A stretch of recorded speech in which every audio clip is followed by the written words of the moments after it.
আমি আবার আলতো করে খোটের কোণে একটা স্নেহমাখা চুমু খেলাম, তারপর গলার পাশে মুখ রাখলাম। তার নিঃশ্বাসের ছন্দ, শরীরের উষ্ণতা আমাকে এক অজানা আবেশে ভরিয়ে তুলছিল। আমার ভিতরেও যেন এক অজানা আলোড়ন শুরু হয়েছিল। আমার যখন ১১ বছর বয়স, তখন কাকাতো বোন তুলি জন্মায়। কাকা তখন সৌদিতে থাকতেন, আর আমরা দাদা দাদির বাড়িতে একসাথে থাকতাম। দাদার ছিল ২ ছেলে আর ১ মেয়ে। কাকার প্রবাস জীবন ছিল দীর্ঘ, প্রায় ১৬ বছর। দেশে ফিরতেন ২ বছর পর পর। দাদা দাদি দুজনেই ছিলেন হৃদরোগী, তাই কাকিকে দিন-রাত ব্যস্ত থাকতে হতো ওদের দেখাশোনায়। তবু কাকি আমার দিক থেকে কখনো নজর সরাতেন না। আমি কোথায় যাচ্ছি, কি করছি, খাচ্ছি কিনা, সবকিছুতেই তার চোখ থাকত। কিন্তু এই তীক্ষ্ণ নজরদারিতে এক ধরনের ছেদ পড়ে তুলির জন্মের পর।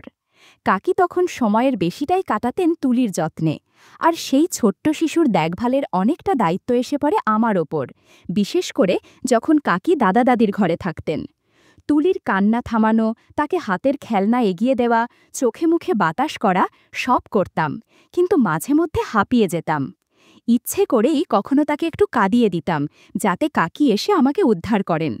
কাকি যখন এসে তুলিকে কোলে নিতেন, তখন তার চেহারায় একরকম মাতৃত্বমাখা প্রশান্তি থাকত।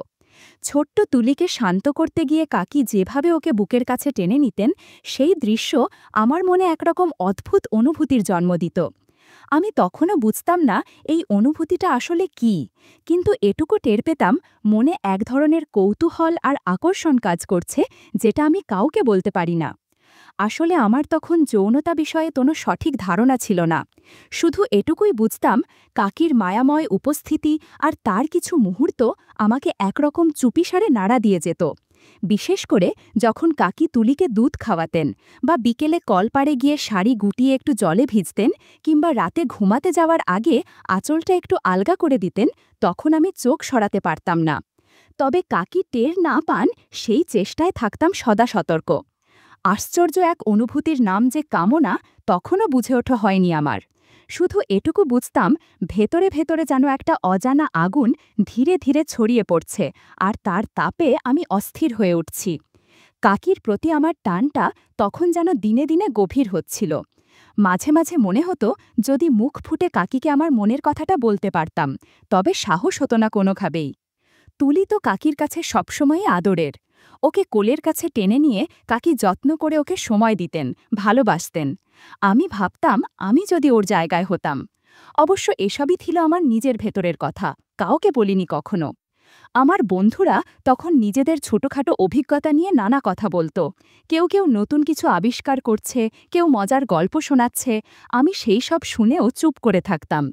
তাদের কথাগুলো শুনতে শুনতে আমার মনে বারবার ভেসে উঠত কাকির মুখ, আর তার আশপাশে জমে থাকা কত না বলা মুহূর্ত।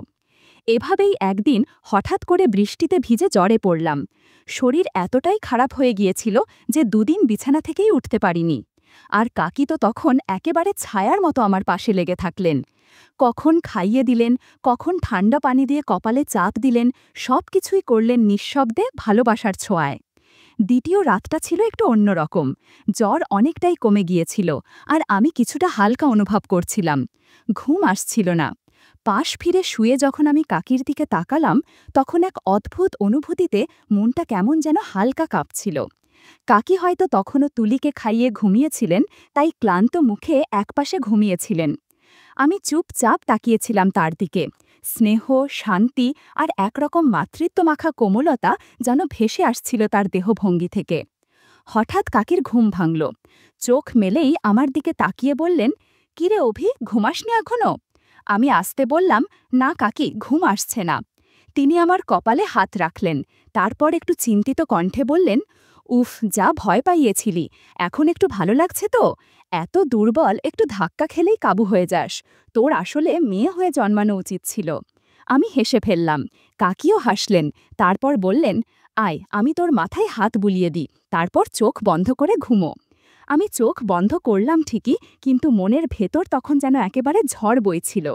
কাকির সেই যত্নভরা স্নেহ আর ভেসে আসা চেনা সুগন্ধ, সব মিলিয়ে একটা ঘোরের মধ্যে হারিয়ে যাচ্ছিলাম আমি। ঘরের মৃদু আলোয় আমি শুধু টের পাচ্ছিলাম, এই মায়ামাখা উপস্থিতি আমার মনে কি অদ্ভুত দোলা দিয়ে যাচ্ছে। বেশ কিছুক্ষণ নিস্তব্ধ থাকার পর হঠাৎ কাকির গলা শুনলাম, হালকা গম্ভীর কিন্তু পরিচিত কোমল স্বরে। কিরে অভি, এখনো ঘুমাসনি? আমি চমকে তাকালাম, দেখি কাকি আমার দিকেই তাকিয়ে, চোখে একরকম প্রশ্ন, আবার একরকম মায়াও। আমি আস্তে বললাম, ঘুম আসছে না কাকি? কাকি মাথা নেড়ে বললেন, নিশ্চয়ই পেট খালি বলেই ঘুম আসছে না, রাতে তো কিছুই খাসনি, এক কাজ করি, একটু কিছু এনে দিই? আমি মাথা নেড়ে বললাম, না কাকি, এখন খেতে ইচ্ছে করছে না। তিনি আবারও বললেন, না খেলে চলবে, শরীরে বল পাবি না, এমনিতেই কদিন ধরে কিচ্ছু খাস না, তাহলে এক গ্লাস দুধ গরম করে দিই? আমি থেমে থেকে বললাম, দুধ খাবো, তবে একটা শর্তে। কাকি একটু অবাক হয়ে জিজ্ঞেস করলেন, মানে? আমি নিচু গলায় বললাম, তুলি যেভাবে খায় আমিও সেভাবে খেতে চাই কাকি। এই কথাটা বলে ফেলতেই নিজের কথাতেই নিজেই যেন স্তব্ধ হয়ে গেলাম। মনে হচ্ছিল আমি কি সত্যিই কাকিকে এসব বললাম? নিজের ভেতরে এক অদ্ভুত আলোড়ন টের পাচ্ছিলাম। কাকির প্রতিক্রিয়ার জন্য আমি অপেক্ষা করছিলাম, বুক ধুক ধুক করছিল। কাকি কিছুক্ষণ চুপ থেকে মাথায় হাত বুলিয়ে বললেন, এই ছেলে, তুই যে কত দুষ্টু হয়েছিস, বড় হয়ে গেছিস, এখন কি সব ভাবিস বলতো? বলার সময় মুখে একটু হাসিও ছিল। ওই হাসিটা দেখেই যেন আমার সাহসটা একটু বেড়ে গেল। আমি বললাম, তুলি তো রোজ তোমার কোলে এসে খায়, আমি যদি একটু আদর পাই তাতে দোষ কোথায়? কাকি মুখে আবারও মুচকি হাসি টেনে বললেন, কী সব পাগলামি করিস অভি, তোর বন্ধুরা শুনলে সারাক্ষণ খেপাবে তোকে, লোকে শুনলে কি বলবে? আমি বললাম, আমি কাউকে কিছু বলবো না কাকি, প্লিজ, না দিলে বুঝবো তুমি তুলিকেই ভালোবাসো, আমাকে না।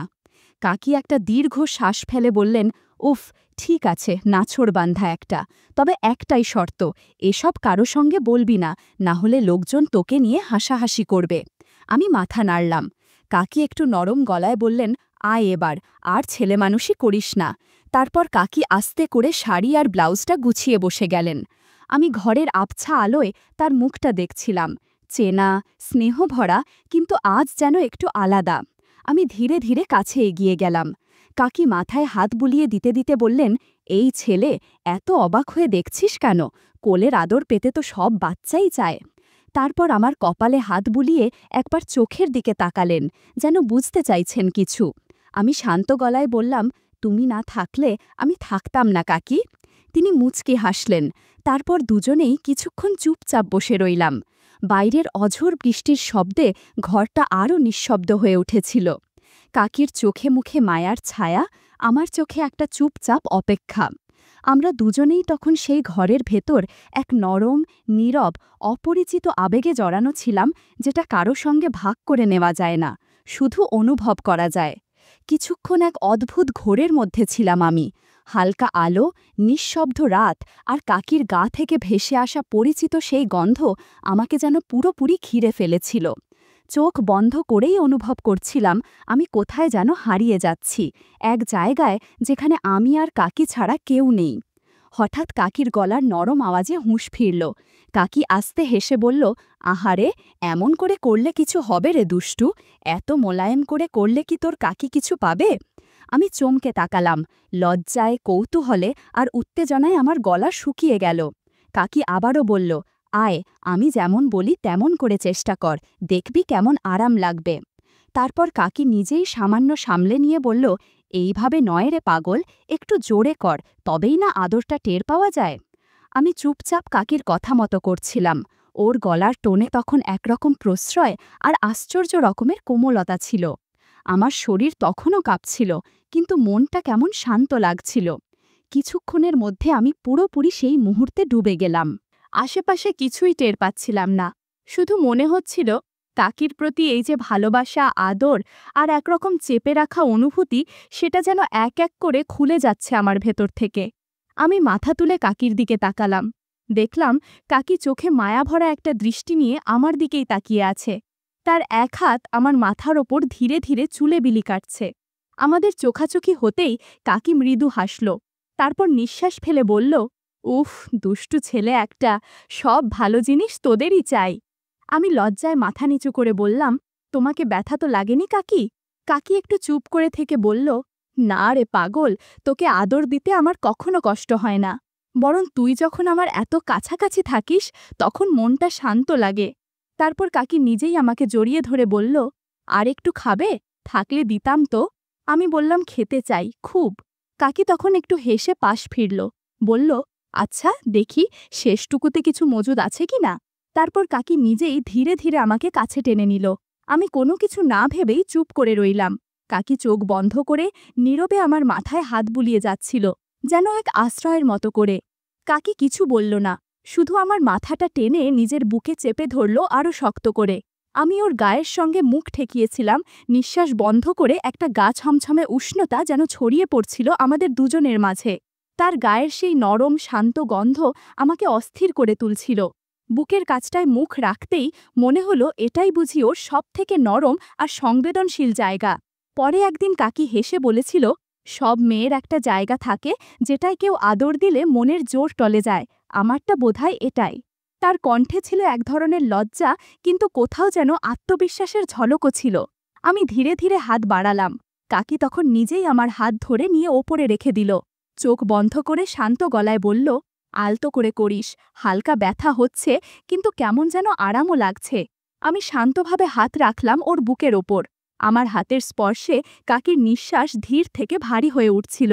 ও কখনো চোখ বন্ধ করেছিল, আবার হঠাৎ নিচু গলায় বলছিল, একটু চাপ দিলে ভালো লাগে রে, দাঁড়া একটু বুঝে কর। আমি থেমে না থেকে ওর শরীরের প্রতিক্রিয়া বুঝতে চেষ্টা করছিলাম। তারপর একটু উঠে বসে ওর মুখের দিকে তাকালাম।